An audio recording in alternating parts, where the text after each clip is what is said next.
to seek the face of God. You try to bring that around me and I'm going to come up with it. Do you have time to be on the computer? Do you have time to watch TV? Do you have time to do this or that? And you're going to tell me, yeah. And I'm going to tell you, if you got time for that, you better have time for God. I know that's strong, but this is where we're at in 2016. And can I tell you why revival ain't breaking loose? Can I tell you why we don't see the genuine Acts experience many times? Like God wants to pour it out. It ain't God that's changed. It's the people's desire for a move of God. They're not hungry for it because they're consumed in their own self-interest. Haggai the prophet right here was insisting the highest priority belonged to the work of God. Let me tell you, sometimes the work of God may cost you everything, and I know what it's like.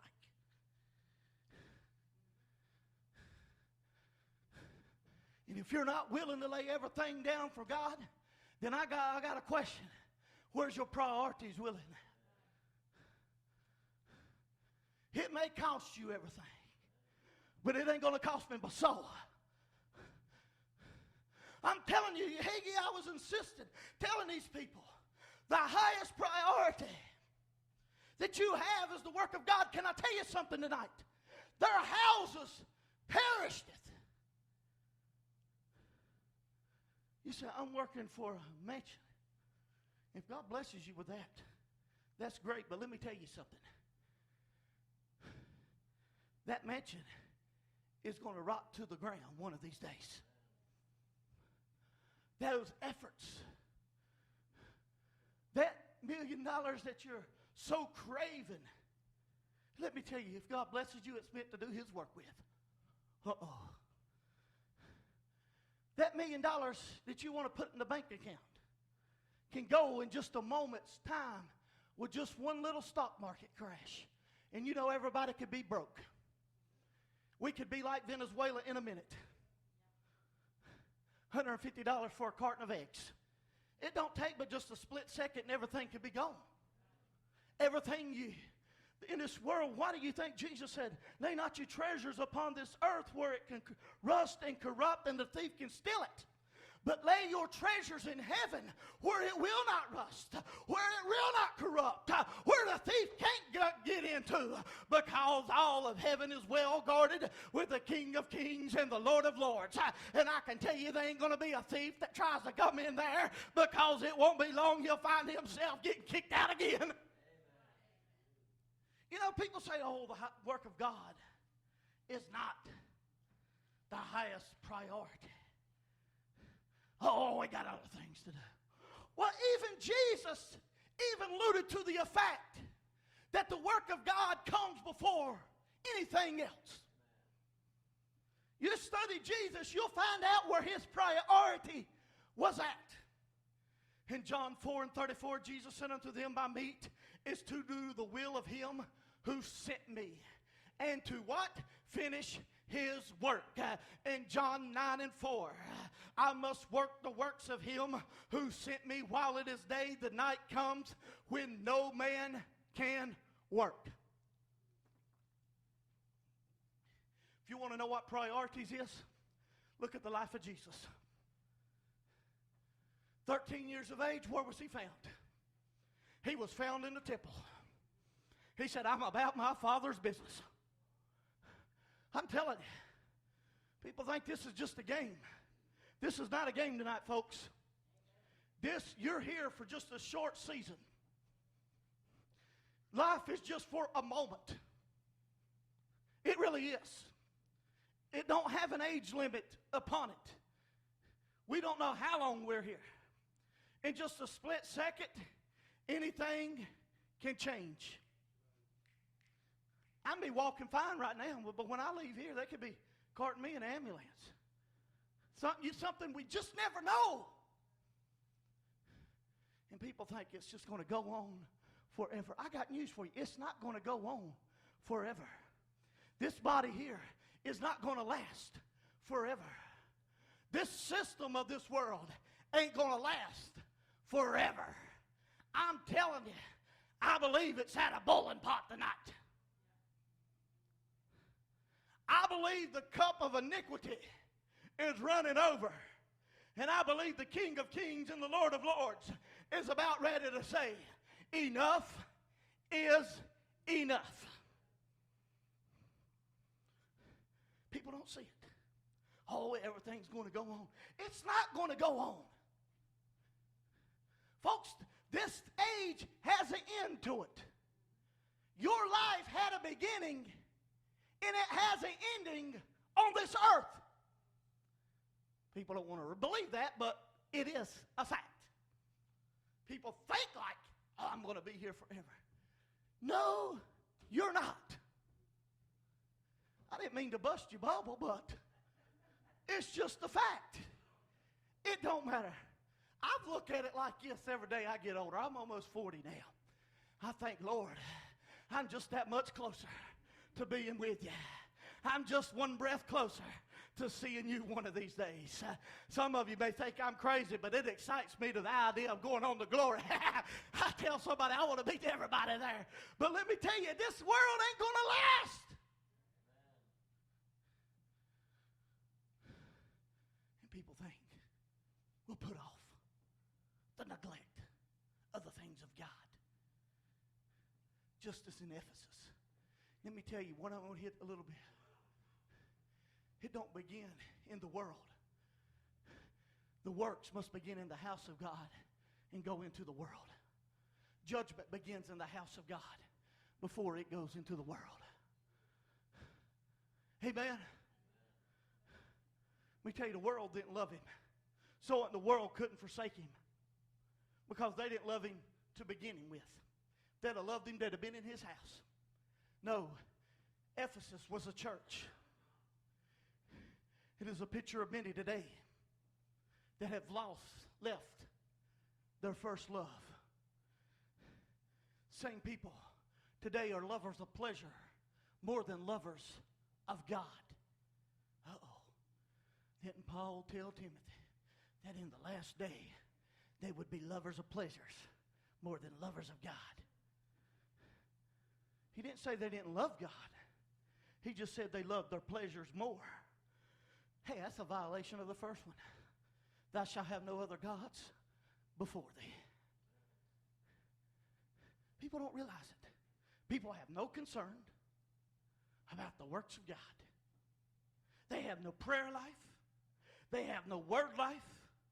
They're unconcerned about getting into fellowship with the people of Christ.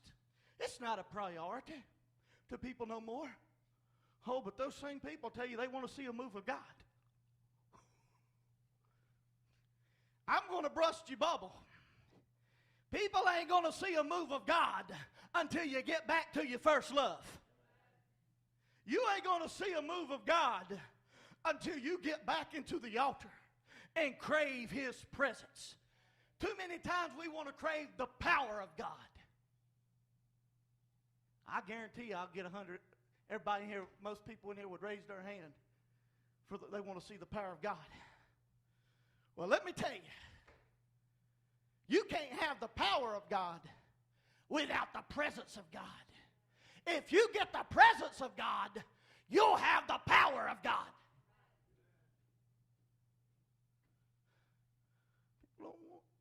It's so lukewarm today. People don't know how close it is for him to step out. Some of you don't know how close you are to eternity. Uh-oh. If you knew, I guarantee you every altar in here would be filled. If you knew how close he was to coming, everybody in here would be. Oh, we talk about it, but do we really know? Do you really know how close it is? People have no concern about getting into it. When's the last time you spent your time in prayer? When's the last time you spent studying the Word? Thank God. I still believe in revivals tonight. I still believe in the old paths. Let me tell you, there ain't nothing wrong with these red back hymnals right here. Did you hear me? I still like there's power in the blood. There ain't nothing wrong with it. I'm not into this entertainment stuff. I'm in to seeing captives set free. I'm in to bringing glory to the King of Kings and the Lord of Lords tonight. Don't you ever lift up this preacher, because it's not about me. It's about the one who sent me tonight. Let me tell you tonight. Oh, you think, what's God going to do if I don't place him first? What's God going to do if I neglect him? Well, can I tell you, if you neglect the things of God, they will always produce consequences. Haggai chapter 1, verses 9 through 11. Listen what happened. You looked for me much, and lo, it came to little. And when you brought it home, listen what he said, I did blow upon it. Why? Who blowed upon it? God blowed upon it. Why? Why? Said the Lord of hosts, because of my house that is waste, and you run every man unto his own house. Therefore the heaven over you is stayed from the dew, and the earth is stayed from her fruit. And I called for a drought upon the land, and upon the mountains, and upon the corn, and upon the new wine, and upon the oil, and upon that which the ground bringeth forth, and upon all men and cattle, and upon all labor of the hands, their work. You want me to tell you what happened to these people? They lost the blessings of God. When you lose the blessings of God, you're going to find yourself in a hole. Amen. That's what happened right here. Why? Because of neglect. Because they lost the blessings. Because they were more concerned about their self-interest than they were in him. Did you hear me?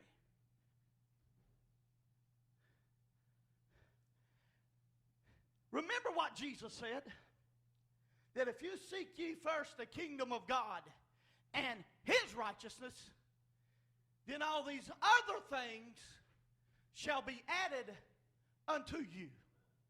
But if you don't, listen, God says, I blow upon it. That word blow is nepek, which means to scatter, which means to kill, to cause it to lose life. Think about this. Man was putting all their efforts into something. Oh, we're going to do this. Man was building their efforts. Oh, this is going to bring us what we want. And God up in heaven was saying, he was blowing their little flame out, and they didn't even know it. Can I tell you? I still believe it happens today. I still believe it happens today. Oh, you say you want some further examples in the Bible where God blows upon it. I'm going to get this, and this and to get a preacher more in trouble than any other thing I preach on. Malachi chapter 3. It's to get me more hate mail than anything. That's all right. People say they want their tithes, they want their finances blessed, but they refuse to tithe. You know what he says? He said, bring your tithes and storehouses into the offering, into the storehouse. Bring your tithes and offerings into the storehouse. He says, then and see if I will not open up the windows of heaven and pour out a blessing upon you and rebuke the devourer for your sake. Listen, what I'm about to tell you, what God was saying there. If you do that, they won't be a devourer.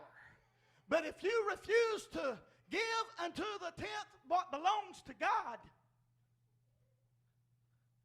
then God says there'll be a devourer there. You hear what I'm saying?